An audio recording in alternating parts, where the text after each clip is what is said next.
Évangile de Jésus-Christ selon Saint Jean. Gloire à toi, Seigneur. En ce temps-là, en sortant du temple, Jésus vit sur son passage un homme aveugle de naissance. Il cracha à terre et avec la salive, il fit de la boue. Puis il appliqua la boue sur les yeux de l'aveugle et lui dit : « Va te laver à la piscine de Siloé. » Ce nom se traduit envoyé. L'aveugle y alla donc et il se lava. Quand il revint, il voyait. Ses voisins et ceux qui l'avaient observé auparavant, car il était mendiant, dirent alors : « N'est-ce pas celui qui se tenait là pour mendier ?» Les uns disaient : « C'est lui. » Les autres disaient : « Pas du tout, c'est quelqu'un qui lui ressemble. » Mais lui disait : « C'est bien moi. » On l'amène aux pharisiens, lui l'ancien aveugle.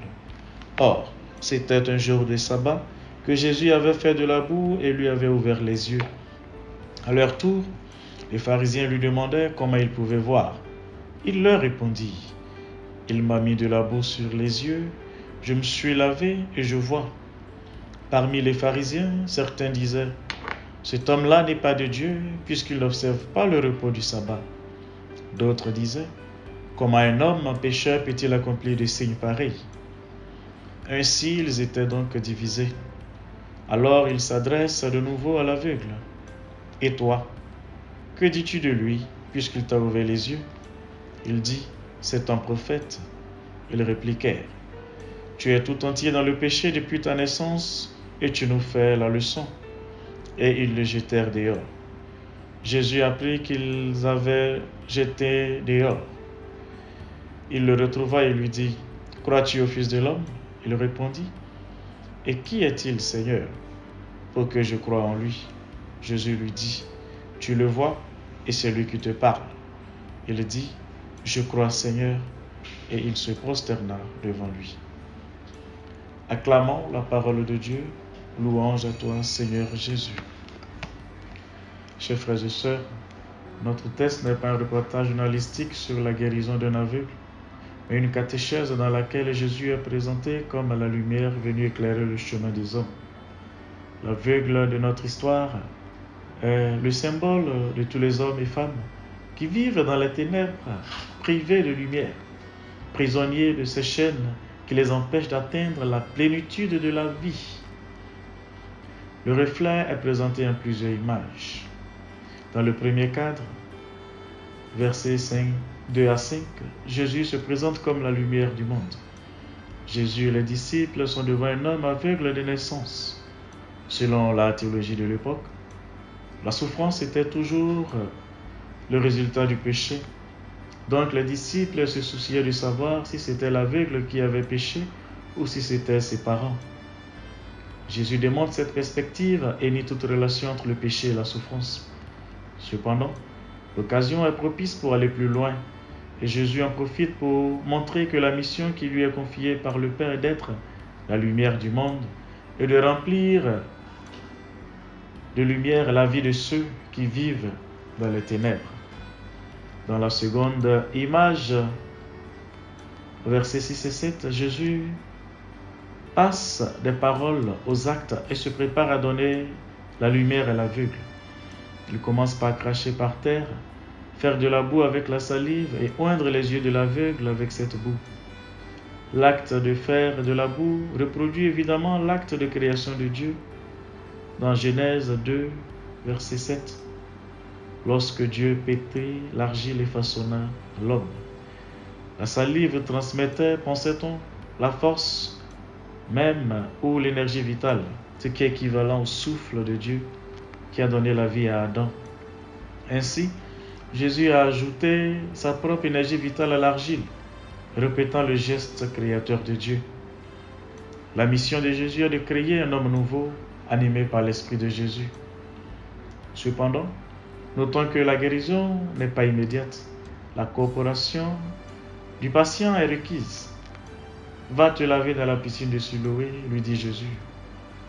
La volonté de l'aveugle d'obéir à l'ordre de Jésus est un élément essentiel de la guérison et souligne son adhésion à la proposition de Jésus.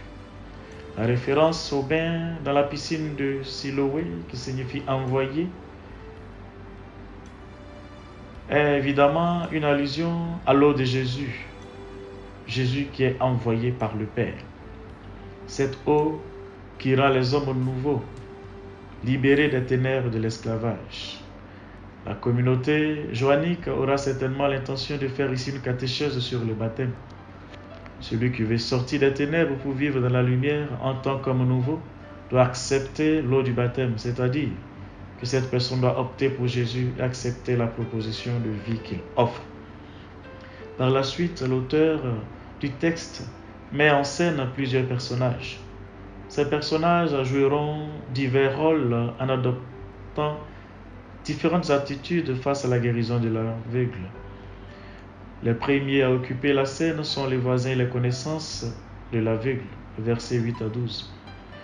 L'image de l'homme aveugle, dépendant et handicapé, transformé en homme libre et indépendant, conduit ses concitoyens à se remettre en question. Il réalise que de Jésus vient le don de la vie en plénitude.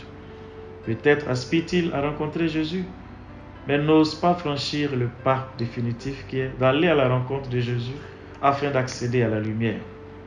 Il représente ceux qui perçoivent la nouveauté de la proposition que Jésus apporte, qui savent que cette proposition est libératrice, mais qui vivent dans l'inertie, dans l'autocomplaisance et ne veulent pas quitter leur petit coin, leur monde limité pour rencontrer la lumière. Un autre groupe qui apparaît sur la scène sont les pharisiens. Chapitre 13, verset 13 à 17. Ils savent parfaitement que Jésus offre la lumière, mais ils le refusent catégoriquement. Pour eux, il est intéressant de continuer avec le chemin des ténèbres. Ils représentent ceux qui sont conscients de la nouveauté de Jésus, mais qui ne sont pas disposés à l'accepter. Ils se sentent plus à l'aise dans leur chemin d'esclavage et d'autosuffisance et ne sont pas disposés à renoncer aux ténèbres. De plus, ils s'opposent résolument à la lumière que offre Jésus et n'acceptent pas que quelqu'un veuille quitter l'esclavage pour la liberté. Lorsqu'ils constatent que l'homme guéri par Jésus ne veut pas revenir en arrière et retourner au plan d'esclavage, ils l'expulsent de la synagogue. Alors les parents de l'aveugle entrent par la suite en scène. Versets 18 à 23. Ils se contentent de remarquer l'événement, mais ils évitent de s'engager. Dans son attitude, la peur de quelqu'un qui est esclave, qui n'a pas le courage de passer des ténèbres à la lumière apparaît. Le texte explique même qu'ils avaient peur d'être expulsés de la synagogue. La synagogue désignait le lieu de rencontre de la communauté israélite et il désignait aussi la communauté du peuple de Dieu.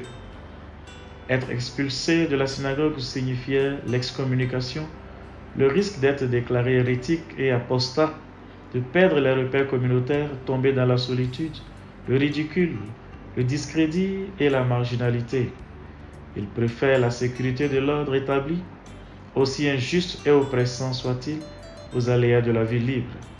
Il représente par conséquent tous ceux qui ont peur de s'ouvrir au changement.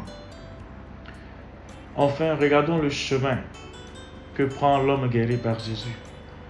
Avant de rencontrer Jésus, il est prisonnier des ténèbres, il est dépendant et il est limité. Par la suite, il rencontre Jésus et reçoit la lumière. L'histoire décrit avec simplicité, mais aussi d'une très belle manière, la transformation progressive que subit l'homme. Dans les instants qui suivent la guérison, il n'a pas toujours de grandes certitudes. Et lorsqu'on lui demande qui est Jésus, il répond, c'est un prophète. Et la lumière qui brille maintenant dans sa vie le mûrit progressivement.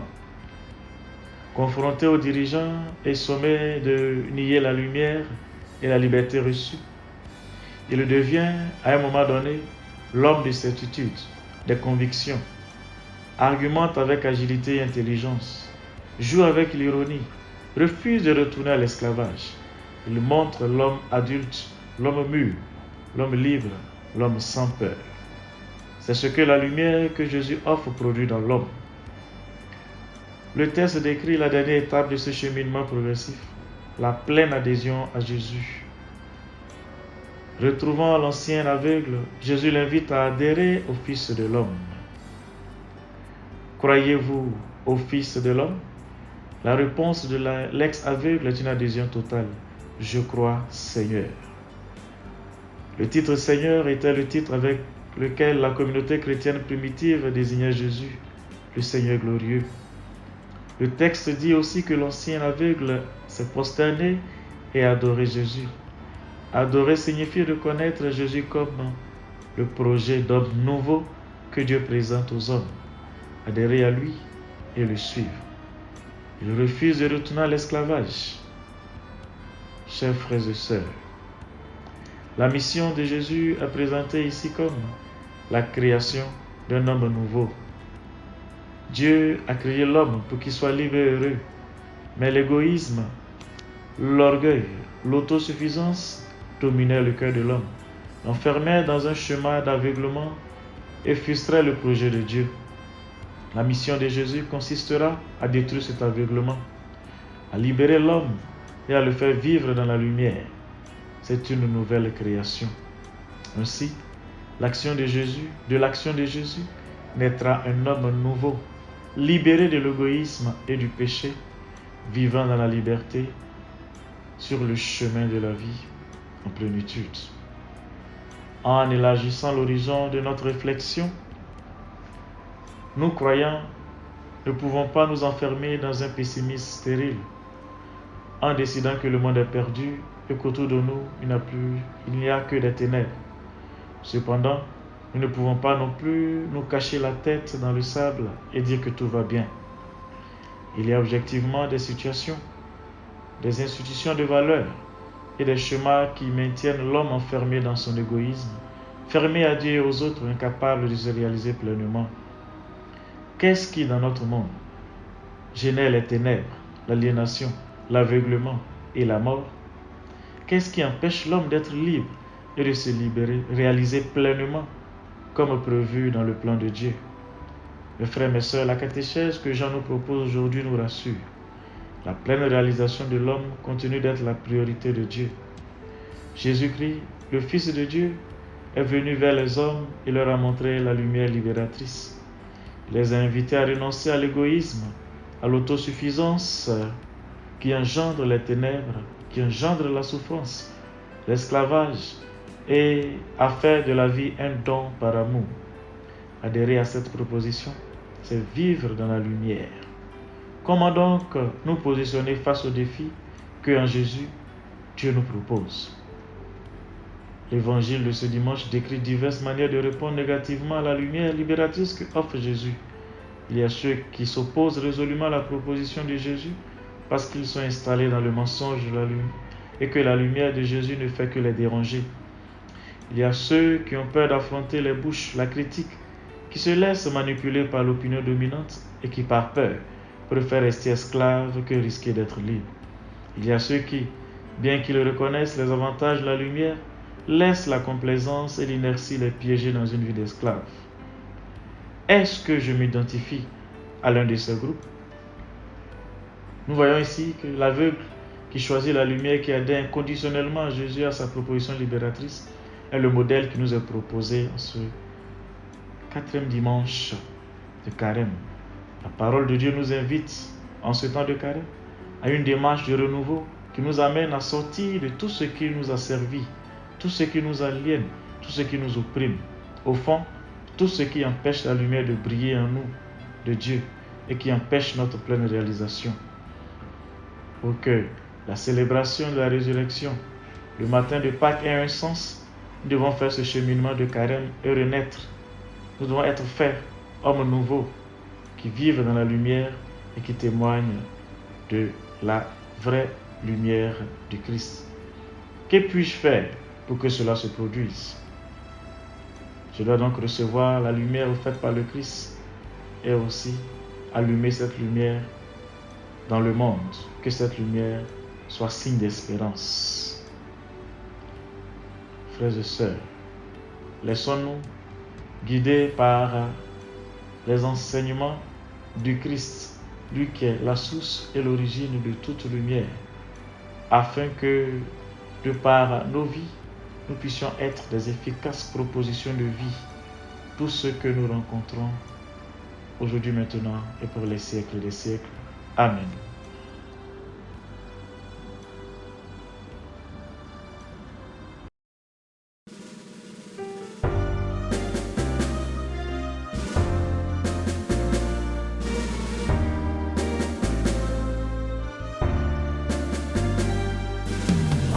Allez partout, proclamez la bonne nouvelle. Soyez one à la maison et à